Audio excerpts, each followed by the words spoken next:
Revit merupakan software yang khusus untuk bangunan yang memiliki berbagai macam kemampuan, dari skematik sampai dengan model yang sangat detail. Bahkan terdapat berbagai macam analisanya, dan juga digunakan oleh berbagai macam disiplin ilmu. Oleh sebab itu, dalam tutorial ini tidak diajarkan secara keseluruhan dan secara detail, hanya yang penting saja dan relevan.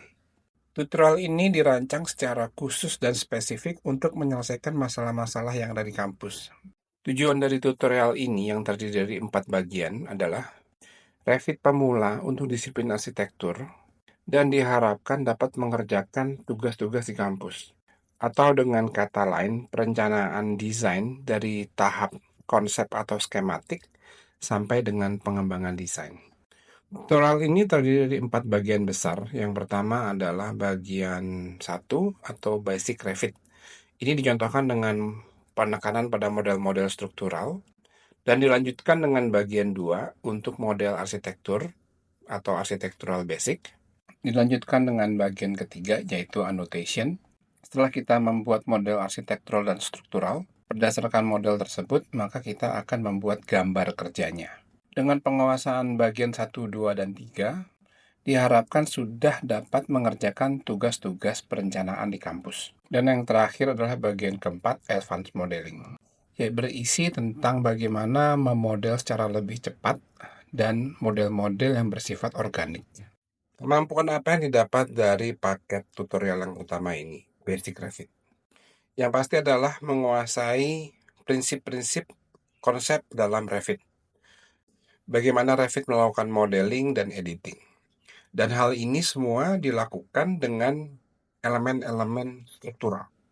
Sehingga kita diharapkan dapat membuat bangunan struktural dari yang sederhana sampai yang sudah cukup kompleks. Apa yang didapat dari tutorial ini? Pertama adalah video materi. Ini berisi konsep secara sistematik yang baik dalam mempelajari Revit. Dan yang kedua adalah video latihan.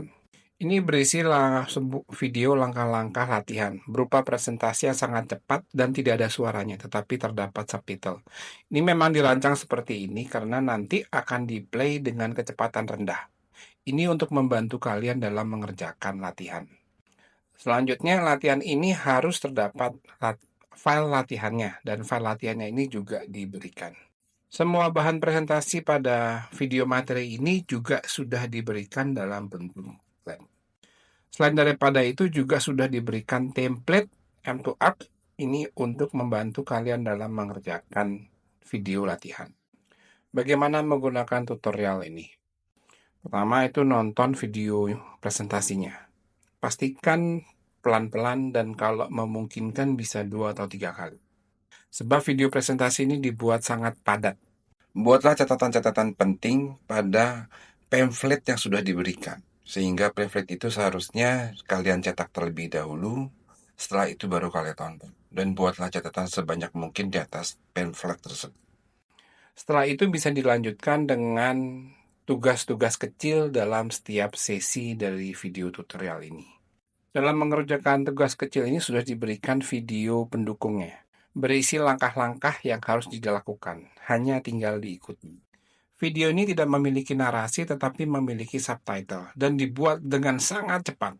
Oleh sebab itu dalam memplaynya kalian harus men-slow speedkannya untuk dapat mengikuti. Ini untuk memastikan bahwa kalian sudah menangkap apa yang diberikan dalam video tutorial.